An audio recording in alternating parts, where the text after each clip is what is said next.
Hello, students. Welcome back to another lecture of physics. This is standard 12th. Last class हमने सी equivalent कैसे निकालते हैं वो methods पढ़ा था हमने, राइट। कुछ क्वेश्चंस भी किए थे, कुछ टफ लेवल के क्वेश्चंस किए थे, कुछ इजी भी किए थे, राइट। अब इस लेक्चर में हम फर्दर आगे बढ़ेंगे। दो तीन टॉपिक है, उसको वाइंड अप करना है और कुछ बोर्ड क्वेश्चंस करने हैं हमें, आईएससी के बोर्ड क्वेश्चंस करने हैं।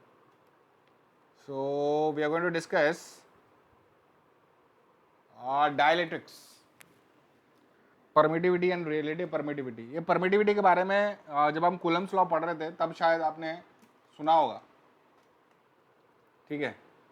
तो it's a characteristics electrical property of an insulating material. Insulating material आपको पता है जो करंट पास ना होने दे, which does not allow current to pass, doesn't allow current to pass through it, ठीक है। करंट को पास ना करने दे वैसा मटेरियल, उस मटेरियल को हम इंसुलेटिंग मटेरियल कहते हैं, इंसुलेटर्स, राइट। बड़ा होगा। एक खासियत ये है कि इंसुलेटिंग मटेरियल में जो इलेक्ट्रॉन्स हैं जो कि प्राइमरीली रिस्पॉन्सिबल होते हैं, प्राइमरीली क्या वही रिस्पॉन्सिबल होते हैं करंट को फ्लो करने के लिए, वो टाइटली बाउंड होते हैं। They are tightly bound. There are no free electrons, or I would say there are lesser free electrons. ठीक है। तो डाइलेक्ट्रिक मीडियम क्या है? An insulating medium that cannot conduct electricity through itself is called dielectric medium. होता क्या है इसमें? Electrons of such medium are tightly bound. They are tightly bound. ठीक है। एग्जाम्पल्स क्या है आपके? ऑयल है, ग्लास है, माइका है, प्लास्टिक है, ये सारे जो है एग्जाम्पल्स है वह इंसुलेटिंग मटेरियल है। This are the example of insulating material. Hope ये पॉइंट आपको समझ में आ गया होगा, ठीक है। कितने टाइप्स ऑफ इंसुलेटिंग मटेरियल होता है? एक होता है नॉन पोलर और एक होता है polar. What do you mean by non polar and polar? देखो आपने डाइपोल मोमेंट पढ़ा है, डाइपोल, ठीक है, यहाँ पे काम आएगा आपको समझने में। They have complete symmetric structure, the net dipole moment is zero. देखो यहाँ पे H2 है तो दो हाइड्रोजन एटम है, दो हाइड्रोजन एटम है, ठीक है। बॉन्डिंग है, जनरली कोवेलेंट बॉन्ड होता है यहाँ पे, पता है आपको, शेयर करते हैं। तो इसका पॉजिटिव और नेगेटिव एक ही जगह कोइंसाइड करेंगे। इसका centre of positive and centre of negative, देखो electron has negative charge, proton has positive charge, तो आपको पता है कि नेगेटिव पॉजिटिव का इसके अंदर क्या मतलब है। तो जो नॉन पोलर, नॉन मतलब जो पोलैरिटी नहीं है जिसकी, तो पॉजिटिव और नेगेटिव एक ही जगह अगर कोइंसाइड करेंगे एक ही पॉइंट पे, तो दोनों कैंसिल कर देंगे, नलीफाई कर देंगे, मतलब इस पे जो नेट डाइपोल मोमेंट होगा वो क्या होगा? जीरो होगा। वो क्या होगा? जीरो। एग्जाम्पल क्या है? H2, N2, CH4, these are the examples of non-polar, molecules. Polar molecules क्या होते हैं? They have non symmetric structure and net dipole moment कुछ होता है, there are some net dipole, like HCl। इसमें क्या होगा? पॉजिटिव थोड़ा अलग जगह पे होगा, नेगेटिव पॉइंट अलग जगह पे होगा, ठीक है। मतलब इन दोनों के बीच में अब दो इक्वल एंड अपोजिट चार्जेस हो गए और कुछ डिस्टेंस पे हो गए, मतलब डाइपोल मोमेंट होगा इसमें। वैसे ही carbon monoxide is an example of dipole, is an example of polar molecules. तो ये सारे मॉलिक्यूल्स दो तरह के होते हैं डाइलेक्ट्रिक मीडियम में, एक होता है नॉन पोलर, एक होता है polar. I hope you have understood what you mean by non polar. Non polar means the center where the positive and negative coincides at one point and hence there is no net electric dipole moment, ठीक है। whereas in polar they have a non-symmetric structure and there is some net dipole moment, right, means positive and negative coincide नहीं करते हैं, वो अलग अलग जगह पे होते हैं कुछ सम डिस्टेंस पे and they have some dipole moment, ठीक है। तो ये एग्जांपल्स है पोलर एंड नॉन पोलर। अब होता क्या है इसमें? होता क्या है, आप इफेक्ट क्या है ये देखो, समझो जरा। मान लो, देखो मान लो कि एक पोलर मॉलिक्यूल है, मान लो पोलर मॉलिक्यूल है, यहाँ पे मैं एक मॉलिक्यूल ड्रॉ कर रहा हूँ, पोलर मॉलिक्यूल है, मतलब इस पॉइंट पे पॉजिटिव और नेगेटिव दोनों कोइंसाइड कर रहे होंगे, ठीक है, और इस डायरेक्शन में इलेक्ट्रिक फील्ड है। जस्ट इमेजिन कि इस डायरेक्शन में एक्सटर्नल इलेक्ट्रिक फील्ड है, इस डायरेक्शन में, ठीक है, एक्सटर्नल इलेक्ट्रिक फील्ड। तो होगा क्या, इस पॉइंट पे मैं अलग कलर ले लूँ थोड़ा, देखो, let me check if I get the colour. Yes, I get a colour. देखो, इस पॉइंट पे यहाँ पे जो नेगेटिव चार्ज होगा वो इस तरफ आ जाएगा, देखो इस तरफ आ जाएगा, क्योंकि इलेक्ट्रिक फील्ड इस डायरेक्शन में है, तो उल्टे डायरेक्शन में नेगेटिव चार्ज पे फोर्स लगा होगा। और जो पॉजिटिव होगा वो इस डायरेक्शन में आ जाएगा, इस डायरेक्शन में आ जाएगा। ठीक है, ठीक है, समझ में आ रहा है? तो ये आपका नेगेटिव हो गया, ये आपका पॉजिटिव होगा। जो पहले क्या था, जो कोइंसाइड था। Shall I draw a little elongated it, थोड़ा इसको elongated, bigger size, should draw bigger size. Let me rub this. थोड़ा बड़ा साइज बनाता हूँ मैं, तो थोड़ा समझ में आएगा, otherwise it would be yes.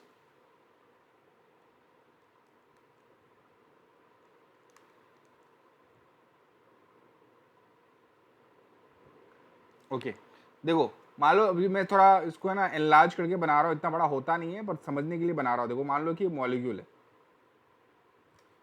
ठीक है, यहाँ पे ये पोलर मॉलिक्यूल की बात कर रहा हूँ मैं किसकी बात कर रहा हूँ? नॉन पोलर मॉलिक्यूल की बात कर रहा हूँ, नॉन पोलर मॉलिक्यूल की बात कर रहा हूँ, ठीक है, कोई पोलैरिटी नहीं होती।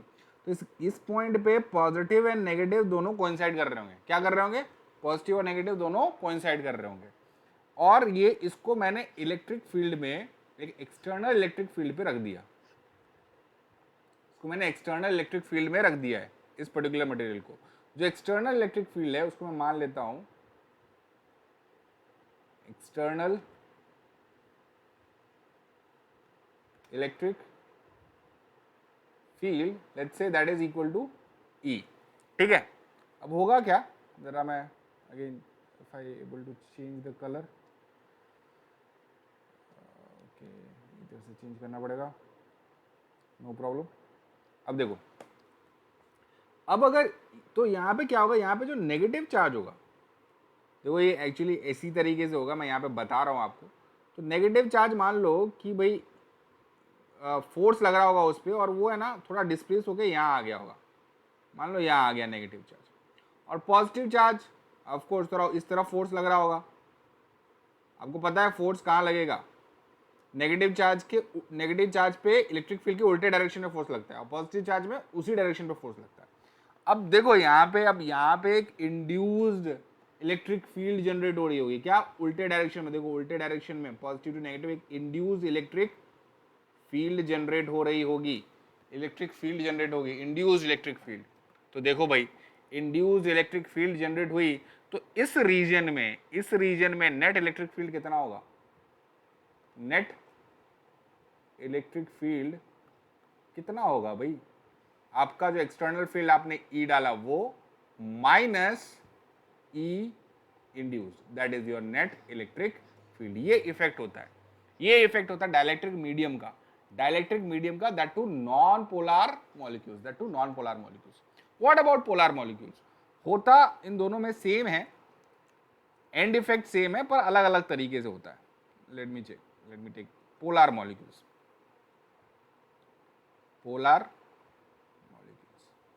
देखो, पोलर मॉलिक्यूल्स में पॉजिटिव नेगेटिव अलग अलग होते हैं, लेकिन एक कंप्लीट मटेरियल की अगर मैं बात करूं तो नेट इफेक्ट जो होता है, नेट इफेक्ट वो कुछ इस तरीके से होता है कि एक दूसरे को कैंसिल कर देते हैं। डाइपोल मोमेंट कुछ इस तरीके से होता है कि एक दूसरे को कैंसिल कर देते हैं। लेकिन इसी पूरे मटेरियल को अगर मैं किसी इलेक्ट्रिक फील्ड के इफेक्ट में रख दूं, तो सारे के सारे ना एक जैसे अलाइन हो जाएंगे, सॉरी उल्टे डायरेक्शन में होगा, जस्ट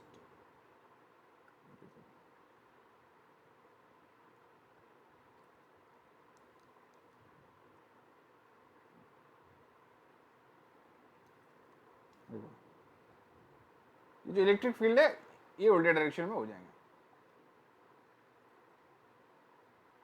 अगेन इसका इम्पैक्ट क्या हुआ, तो ये इंड्यूस्ड EI है, ये बाहर इलेक्ट्रिक फील्ड है, तो अगर इसका इस रीजन में, इस डायलेक्ट्रिक मीडियम में इसका इलेक्ट्रिक फील्ड कितना हुआ, net electric field again E minus EI, right. तो यही चीज है, मतलब डायलेक्ट्रिक मीडियम इंसर्ट करने से इलेक्ट्रिक फील्ड जो है वो कम हो जाता है, वो कम हो जाता है। अब इसका इफेक्ट क्या है कैपेसिटर पे।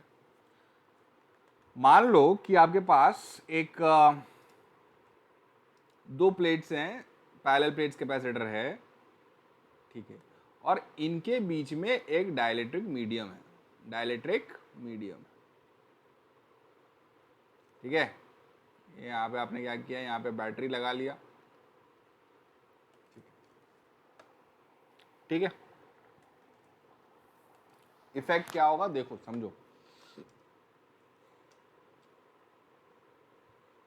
ठीक है। तो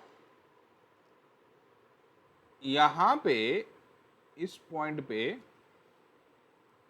जब डाइलेक्ट्रिक मीडियम नहीं था, तो I just compare this is with dielectric medium, this is with dielectric with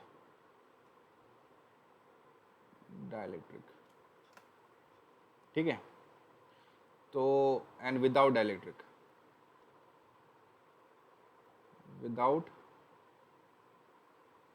dielectric, ठीक है।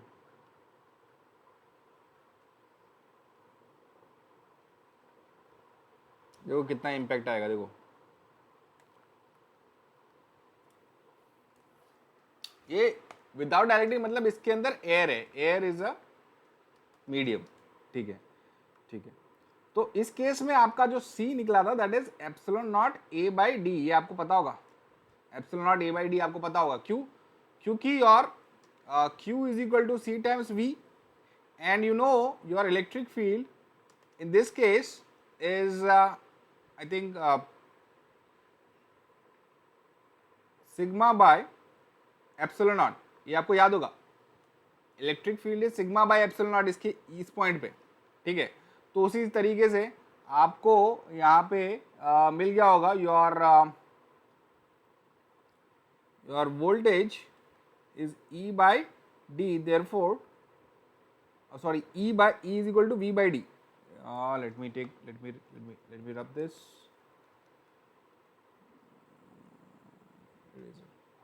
चलो इसकी जरूरत ही नहीं पड़ेगी, देखो मैं आपको बताता हूँ, ठीक है। तो अब ये जो एप्सिलॉन नॉट है, ठीक है, ये इसलिए यहाँ पे था क्योंकि यहाँ पे एयर है।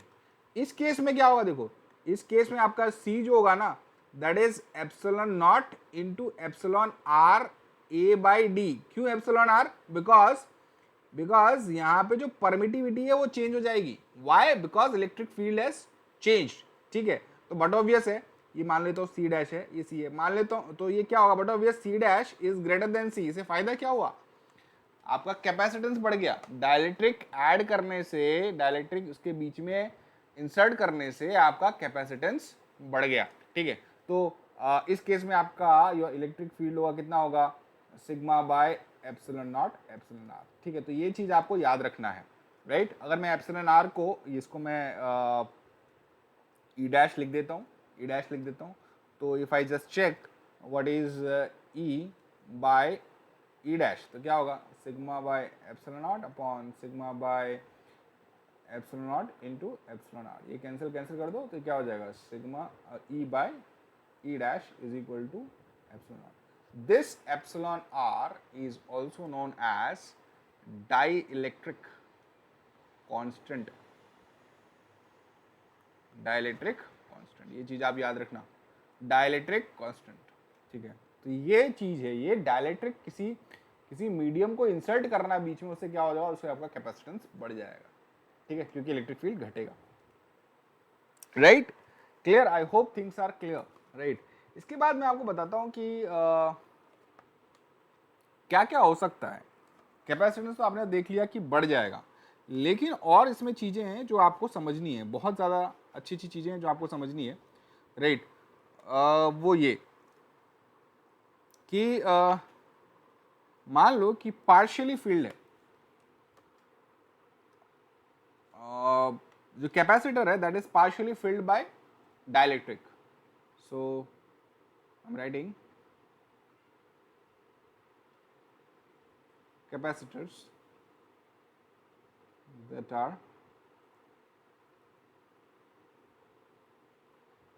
partially filled with dielectric. So capacitors that are partially filled with dielectric. ठीक है, let's see. देखो, consider that this is the two plates, normal plates जो अपने लेते हैं.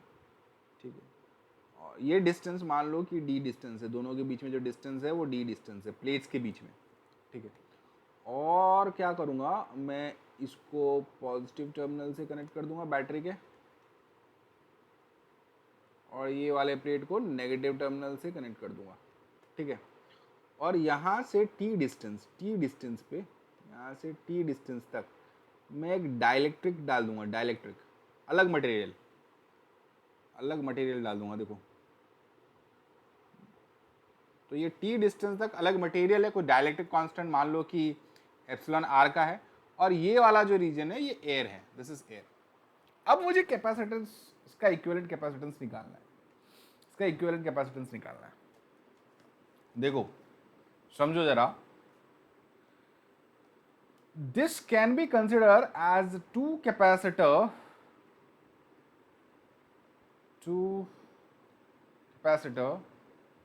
इन सीरीज. देखो कैसे, मान लो कि आपने यहां से चार्ज दिया, क्यू चार्ज दिया, प्लस क्यू चार्ज. ठीक है, this is plus Q charge, और इस डायरेक्शन मान लो ये but obviously minus Q charge होगा. ठीक है, अब ये जो डाइलेक्ट्रिक है इस साइड आपका पॉजिटिव हो जाएगा, इस साइड पॉजिटिव हो जाएगा, राइट, और इस साइड आपका नेगेटिव हो जाएगा. ठीक है, इस साइड नेगेटिव हो जाएगा, राइट. तो अब इस केस में क्या होगा, देखो इस केस में क्या होने वाला है. देखो, मतलब आपका जो ओवरऑल कैपेसिटेंस है, राइट, जो ओवरऑल कैपेसिटेंस है यहाँ पे पहले जो था that is epsilon not a by d. ये था, पहले था, ये पहले था. ठीक है, ये पहले था. अब क्या हो गया है, जरा ध्यान से सुनो. अब क्या हो गया है कि this was when it was in air. ठीक है, अब क्या हुआ है कि your C और लेट्स फॉर दैट मैटर आपका जो इलेक्ट्रिक फील्ड है वो इस पॉइंट पे अलग होगा और इस पॉइंट पे अलग होगा. देखो, एट t डिस्टेंस, यहां से यहां t तक जो आपकी इलेक्ट्रिक फील्ड होगी वो कितनी होगी, sigma by epsilon not into epsilon R. ये आपने देखा था अभी. This is eight let's say E of T. ठीक है, और ई ऑफ टी के बाद जो उसके बाद जो इलेक्ट्रिक फील्ड है, right, let me call that as E dash, that is equal to sigma by epsilon not. I hope things are clear. ठीक है, तो आपका जो ये वोल्टेज होगा, ये वोल्टेज V होगा, ये दो में डिवाइड हो जाएगा. एक तो VT हो जाएगा और एक मान लेता हूं V. VT क्या होगा, this multiply by this distance, this is T and this is D minus T. देखो, तो मेरा टोटल V होगा वो कितना होगा, sigma by epsilon not epsilon R. This is T plus sigma by epsilon not D minus T. देखो सुनते जाओ, बहुत आसान है। अच्छा एक और बात बताओ, सिग्मा होता क्या है? Sigma is Q upon A होता है, Q अपॉन ए होता है। This is the surface charge density, this is surface charge density. ठीक है, अब मैं क्या करूंगा, मैं Q by A epsilon not बाहर निकालूंगा, Q by A epsilon not बाहर निकाल दूंगा। तो बचेगा क्या मुझे यहाँ पे, T by epsilon R plus D minus T by D minus T ही बचेगा, डी माइनस टी ही बचेगा, यस और नो? डी माइनस टी ही यहाँ पे बचेगा। ठीक है, ठीक है, let me take another pitch. इसको थोड़ा सा मैं साइड कर देता हूँ। ठीक है, तो बाद में मैं उसको सॉल्व करूँगा उस क्वेश्चन को। ठीक है, तो मेरा यहाँ पे वापस से लिखना पड़ेगा मुझे, माई V was Q upon A epsilon naught epsilon r, this was T plus Q upon A epsilon naught D minus T। ये था आपका, ये आपका टोटल वोल्टेज था, राइट? टोटल वोल्टेज था। अब देखो तो क्या लिया था हमने, Q upon A epsilon not हमने कॉमन लिया था, तो this was T by epsilon r plus D minus T आपका ये हो गया था, D माइनस T आपका ये हो गया था, राइट? राइट, ठीक। अब करना क्या है, ये आपका V था, ये आपका V था। ठीक है, तो आप देखोगे your Q is equal to C times V, therefore Q by V is equal to C equivalent यहाँ पे लिखूंगा मैं, कुछ करना नहीं है। देखो आप, मैं इसको थोड़ा सा और अच्छी तरीके से लिख सकता हूँ, A bye epsilon not, this is T epsilon R D minus T complete by epsilon R, ऐसा भी लिख सकता हूँ इसको। ठीक है, तो दिस इज माई V। तो मैं Q को डिवाइड करूंगा, तो Q divide by Q by A epsilon not, और ये हो जाएगा T plus sigma R D minus T, ठीक है, अपॉन एप्सिलॉन R। तो ये Q Q cancel, this is C equivalent, right? तो क्या मिलेगा C इक्विवेलेंट, देखो A epsilon not, sorry epsilon not epsilon R A upon, देखो क्या मिला, epsilon R D minus T plus T, ये आपका C इक्विवेलेंट मिला, ये आपका C इक्विवेलेंट मिला, ये आपका C इक्विवेलेंट मिला। समझ में आ रहा है क्या? This is your C equivalent. देखो अब मैं आपको बताता हूं कि ये जो हमने किया, that we prove that this two, ये जो प्रीवियस है, that means these two, this is like a two capacitor, एक यहाँ से यहाँ तक, एक यहाँ से यहाँ तक। देखो अब मैं इसको अलग एक्सप्लिसिटली बताता हूँ, ये आप ध्यान रखना, ये एक्सप्रेशन आप ध्यान रखना। अब इसको मैं अलग तरीके से भी प्रूव करता हूँ। अलग तरीके से क्या करूंगा मैं, दो कैपेसिटर मान लूंगा, देखो ये T तक और ये D माइनस T तक। ठीक है, अब मैं इसको दो कैपेसिटर मान लूंगा। एक का कैपेसिटेंस कितना होगा, देखो epsilon not epsilon R A upon क्या होगा, T होगा, और दूसरा का क्या होगा, epsilon not epsilon R A upon, sorry epsilon R तो इसमें नहीं होगा ना, बिकॉज यहाँ पे तो एयर है, ये आपका डाइलेक्ट्रिक है और यहाँ पे क्या है, एयर है, तो C क्या होगा इसमें, epsilon not A upon D minus T, because distance is D minus T. ठीक है, अब ये दो जो है, ये दो अगर आप जैसे ही सीरीज में ऐड करते हो तो क्या करते हो, your one by C equivalent is one by C dash plus one by C. देखो क्या हो जाएगा, देख लो क्या हो जाएगा, तो ये हो जाएगा वन बाय सी डैश क्या होगा, T upon epsilon not epsilon R by A plus D minus T upon क्या हो जाएगा, एप्सिलॉन नॉट A हो जाएगा। ठीक है, एप्सिलॉन नॉट A हो जाएगा। देखो तो अब इसमें अगर आप एलसीएम लोगे तो खाली यहाँ पे एप्सिलॉन R आपको मल्टीप्लाई करना पड़ेगा, तो D plus epsilon R D minus T upon epsilon not epsilon R A, ये आपका क्या होगा 1/c इक्विवेलेंट हो गया। Therefore your c equivalent is simply epsilon not epsilon R by A upon T plus E R D minus T. ये वही expression है जो भाई थोड़ी देर पहले आपने यहाँ पे देखा, ठीक है। इट वॉज वेरी सिंपल, ठीक है। तो आपको ये याद रखना है। अब याद कैसे रखें कि भाई, अब मैं एक अलग तरीके से भी बता रहा हूँ, ठीक है। मतलब अगर डाइलेक्ट्रिक आपके प्लेट के पैरेलल हो, देखो ये डाइलेक्ट्रिक है, ये दो प्लेट्स थे और ये डाइलेक्ट्रिक है, तो हमेशा आपका जो C होगा वो सीरीज में होगा। दो कैपेसिटर हो जाएंगे यहाँ पे C डैश और C, ये दोनों क्या हो जाएंगे, सीरीज में हो जाएंगे। अब अगर मैं आपको एक बात बोलूं कि भाई ऐसा नहीं, मेरे को ऐसा डालना है, देखो ये रहा एक कैपेसिटर, अब मैं ना इसको ऐसे ना डिवाइड करके, ये दो प्लेट्स हैं, ठीक है, दो प्लेट्स हैं, इसको मैं बैटरी से पहले कनेक्ट कर देता हूँ, ठीक है, वो क्लैरिटी रहे। अब इसको ऐसे ना डिवाइड करके बीच से डिवाइड कर दें, ऐसे डिवाइड कर दें, ठीक है।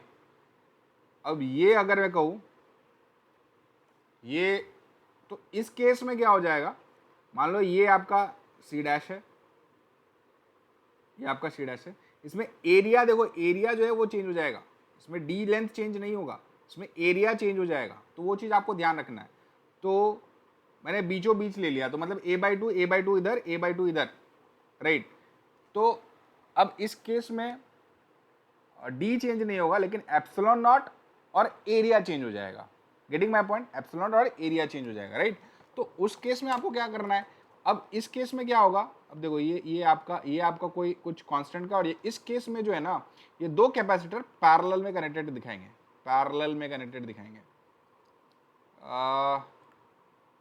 Connected in parallel. अगर ये चीज़ आपको समझ में आ गई तो काफ़ी चीज़ें आपको समझ में आ गई होगी। तो ये तो आपको देख लिया कि मैंने इसको प्रूव भी करा दिया, सीरीज कैसे में कनेक्टेड होगा, ये कैसे पैरेलल में होगा। देखो सुनो जरा, ध्यान से सुनना, बिकॉज कुछ क्वेश्चंस इसमें बनते हैं और तकलीफ हो जाती है, राइट। सो प्लीज़ थोड़ा सा ध्यान से इसको देखोगे तो अच्छे से समझ में आ जाएगा, ठीक है, ओके। तो अब होगा क्या, देखो ये जो पोटेंशियल है V, ये इसके अक्रॉस भी V रहेगा, इस कैपेसिटर के अक्रॉस भी V रहेगा, और इस कैपेसिटर के अक्रॉस भी V ही रहेगा, ये चीज ध्यान रखना। इसके अक्रॉस भी V रहेगा और इसके अक्रॉस भी V रहेगा। तो किस में V सेम रह सकता है, पैरेलल में रह सकता है, तो ये पॉइंट समझ में आया, ठीक है। अब देखो ये जो चार्ज होगा, इस प्लेट पे चार्ज होगा वो मान लेता हूं Q1 होगा, और इस प्लेट पे चार्ज होगा मान लो Q2 होगा, तो टोटल चार्ज होगा वो Q होगा। इस पे चार्ज अलग होगा, क्यों, क्योंकि यहाँ पे डाइलेक्ट्रिक है, डाइलेक्ट्रिक से चार्ज बढ़ जाता है, मतलब डाइलेक्ट्रिक डालते हो तो उसकी कैपेसिटी और बढ़ जाती है, आप और चार्ज दे सकते हो, ठीक है। तो अब देखो आपको पता है Q1 can be written as C times V1 and Q2 can be written as C times V2, ठीक है। आप Q को ऐड करते हो Q1 प्लस Q2, राइट। तो you know your Q, total Q is C equivalent times V is equal to C V1 plus C V2, right. Sorry यहाँ पे V1 V2 तो सब सेम है, V1 और V2 सेम है, sorry. तो आप क्या करोगे, V कॉमन ले लोगे, तो क्या हो जाएगा, C equivalent is equal to C1V, sorry मैंने यहाँ पे उल्टा लिख दिया है, थोड़ा सा गलती होगी, हाँ, C1V प्लस C2V, तो V निकाल के ये सब कैंसिल कर दोगे तो क्या बोलेगा, C equivalent is equal to C1 plus C2, right. So ये चीज़ ध्यान रखना आप कि अगर पैरेलली कनेक्टेड है तो सीरीज में होगा, और यहाँ पे देखो अगर परपेंडिकुलर है प्लेट से, ठीक है, तो पैरेलल कनेक्टेड होगा, ठीक है। तो ये चीज़ आपको ध्यान रखनी पड़ेगी, right. I hope these things are clear. कुछ क्वेश्चंस अगर मिलते हैं तो we will do that questions also, and then we will move to board questions. Okay, let's move to board questions.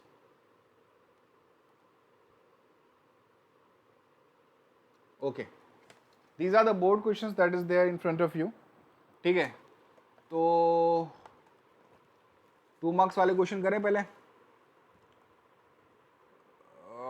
Is it visible to everyone? Okay, ठीक है। देखो क्या दिया है, ये पहला फर्स्ट क्वेश्चन तो आपको आ जाएगा, तो दिक्कत नहीं होगी। थोड़ी सी यहाँ पे गलती हो गई, इसको रब कर दूं। ग्रेट। देखो 3 माइक्रोफेराडे 6 माइक्रोफेराडे सीरीज में है और उससे कनेक्टेड है पैरेलल से 10 माइक्रोफेराडे। ठीक है, तो पहला क्वेश्चन पूछा गया the equivalent capacitance of the circuit between points A and B. Equivalent capacitance आपको निकालना है, तो देखो C1 C2 आपके सीरीज में है, तो C डैश ले लो, और ये सीरीज में है तो कैसे ऐड होंगे, C1 into C2 sorry C1 into C2 upon C1 plus C2। मैं डायरेक्टली ऐड कर रहा हूँ, ये सीरीज में होते हैं तो कैसे ऐड होते हैं आपको पता है। ये 1/C क्या हो जाएगा, 1/C dash is equal to 1/C1 plus 1/C2। मैं डायरेक्टली फॉर्मूला लगा के देख रहा हूँ, तो ये इधर जाएगा, ये इधर जाएगा, अंदर रेसिप्रोकल, तो मैं डायरेक्टली कर रहा हूँ। तो कितना हो जाएगा देखो, 3 into 6 that is 18 divide by 9 which is equal to 2 microfarad. 2 microfarad, ये C डैश होगा, मतलब इसका कॉम्बिनेशन होगा। Then C dash and C are in parallel, मतलब 10, तो C इक्विवेलेंट कितना हो जाएगा। अब पैरेलल में तो डायरेक्टली ऐड होता है, C dash plus let me call that C, so कितना हो जाएगा 2 plus 10 which is equal to 12 microfarad. तो 12 माइक्रोफेराडे आपका इक्विवेलेंट हो गया। ठीक है, इक्विवेलेंट हो गया। Then what is the charge in C1, आपको C1 पे चार्ज निकालना है, मतलब इस पे चार्ज निकालना है, इस पे चार्ज निकालना है। देखो बहुत आसान है, बहुत ही आसान है। आप क्या करो, आप पहले है ना ये समझ लो कि जो पैरेलल कनेक्शन है, ऐसे करके पैरेलल कनेक्शन है एक, ठीक है, और एक ऐसा है, ठीक है, तो डायग्राम जाने देना, समझने की कोशिश करो। ये आपका वोल्टेज कितना है, 50 वोल्ट का है, 50 वोल्ट का है। ठीक है, तो इसका जो कैपेसिटेंस है, टोटल कैपेसिटेंस, वो कितना है, वो आपका 2 माइक्रोफेराड है, 2 माइक्रोफेराड। ठीक है, तो your Q can be written as C dash into V। इतना चार्ज इस पे होगा, राइट। कितना होगा, C डैश आपका कितना है, 2 microfarad into 50 volt which is equal to 100 micro coulomb, ये इस पे चार्ज होगा। तो यहाँ पे पॉजिटिव 100 माइक्रो कूलम होगा, यहाँ पे नेगेटिव, फिर यहाँ पे पॉजिटिव और यहाँ पे नेगेटिव। तो Q1 पे जो चार्ज होगा वो 100 माइक्रो कूलम का ही होगा। ये चीज आपको आसानी से पता चल गया, right. It was very easy, right. Now question number 3, obtain the expression of equivalent capacitance C when 3 capacitors have capacitance। देखो ये आपको है ना एक्सप्रेशन निकालने के लिए बोला गया है, तो मैंने ऑलरेडी प्रीवियस लेक्चर में बताया, तो आप इसको निकाल सकते हो, कोई बहुत बड़ी बात नहीं है। ठीक है, 4th one, you are provided with 8 microfarad capacitors. Show with the help of a diagram how will you arrange minimum number of them to get a resultant capacitance of 20 microfarad। ठीक है, तो क्या हो रहा है, देखो आपके पास एक कैपेसिटर है जिसकी वैल्यू 8 माइक्रोफेराड है, आपको C इक्विवेलेंट निकालना है जिसकी वैल्यू 20 माइक्रोफेराड है। मतलब इसको कितने नंबर ऑफ वेज भी आप ले सकते हो, उसको 20 माइक्रोफेराड आपको बनाना है, 20 माइक्रोफेराड बनाना है। ठीक है, और किस तरीके से अरेंजमेंट करना है वो भी आपको बताना है। बहुत अच्छा क्वेश्चन है, थोड़ा सा दिमाग लगाना पड़ेगा आपको। ठीक है, अरेंजमेंट किस तरीके से करना है, तो एक बात समझो कि ये 20 माइक्रोफेराड है ना, आप ऐसा कर लो, एक 20 माइक्रोफेराड है, तो क्या किसी पैरेलल कॉम्बिनेशन से 20 माइक्रोफेराड बनाया जा सकता है, right. Like for example let me call this one value as X and another value is Y. तो पैरेलल में कैसे होगा, X Y upon X plus Y. Parallel में कैसे कनेक्टेड होता है, सॉरी सीरीज में, सीरीज से कैसे 20 माइक्रोफैराडे कर सकते हो आप, X Y upon X plus Y. ठीक है, ठीक है। तो अगर मान लो कि आपने दो कैपेसिटेंस को, ये दो 8 माइक्रोफैराडे को सीरीज में कनेक्ट किया, सीरीज में कनेक्ट किया, तो कितना होगा, 8 इंटू 8 डिवाइड बाय 8 प्लस 8 16, तो क्या होगा 64 डिवाइड बाय 16, तो कितना हो गया 4 माइक्रोफैराडे मिल गया, 4 माइक्रोफैराडे मिल गया। ठीक है, 4 माइक्रोफैराडे मिला। अब ये दो सीरीज वाले से अब क्या करो, अब आप क्या करो, तो ये दो का आपका 4 मिल गया। अब अगर 8 माइक्रोफैराडे पैरेलल कनेक्ट कर दोगे, देखो इसकी वजह से 4 मिला, अब ये 8, तो कितना हो गया 12, और उसी से एक और 8 माइक्रोफैराडे बना दोगे तो कितना बन जाएगा 20 बन जाएगा। देखो बन गया आपका ए बी। देखो मैंने क्या किया, सुनते जाओ पहले, मैंने क्या किया, मैंने दो 8 माइक्रोफैराडे लिया और उसको देखा और चेक किया कि भाई उसका पैरेलल कॉम्बिनेशन 4 माइक्रोफैराडे देता है, 4 माइक्रोफैराडे देता है, तो उसको मैंने यहाँ पे रख दिया। और फिर उसमें अगर 8 जोड़ूंगा तो कैसे जोड़ूंगा, पैरेलल रहेगा तो ही जोड़ूंगा, तो 8 जोड़ूंगा तो 12 बन गया, उसमें एक और 8 जोड़ूंगा, पर एक और 8 कैसे जोड़ पाऊंगा, पैरेलल बनाऊंगा, तो कितना बन जाएगा 20 बन जाएगा। तो मतलब टोटल मेरे को कितने कैपेसिटर चाहिए, 1 2 3 4, 4 कैपेसिटर चाहिए। ठीक है, और इस तरीके से अरेंजमेंट करोगे तो बन जाएगा। ठीक है, बन जाएगा, कोई दिक्कत नहीं होगी। I hope things are clear. Next question number 5। Three capacitors, C1 6 microfarad, C2 12 microfarad, C3 20 microfarad are connected to a 100 volt battery as shown in the figure. अरे ये सेम है, this is same as the previous one. I think you can try this, I think you can try this. जो मैंने बताया उसी तरीके से आपको करना है, इक्विवेलेंट निकालना है, उसके बाद चार्ज ऑन ईच प्लेट निकालना है, then electrostatic potential energy stored in C3। देखो पोटेंशियल एनर्जी का फॉर्मूला मैं बता देता हूँ आपको, एनर्जी जो स्टोर होता है दैट इज हाफ CV²।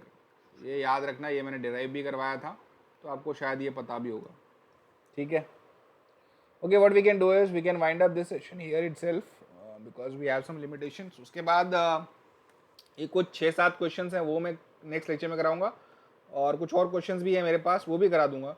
ठीक है, तो you know we would wind up this capacitor chapter let's say in one more lecture. ठीक है, और उसके बाद you know we would go for current and electricity. ठीक है, बहुत अच्छे अच्छे चैप्टर्स आने वाले हैं आपके साथ।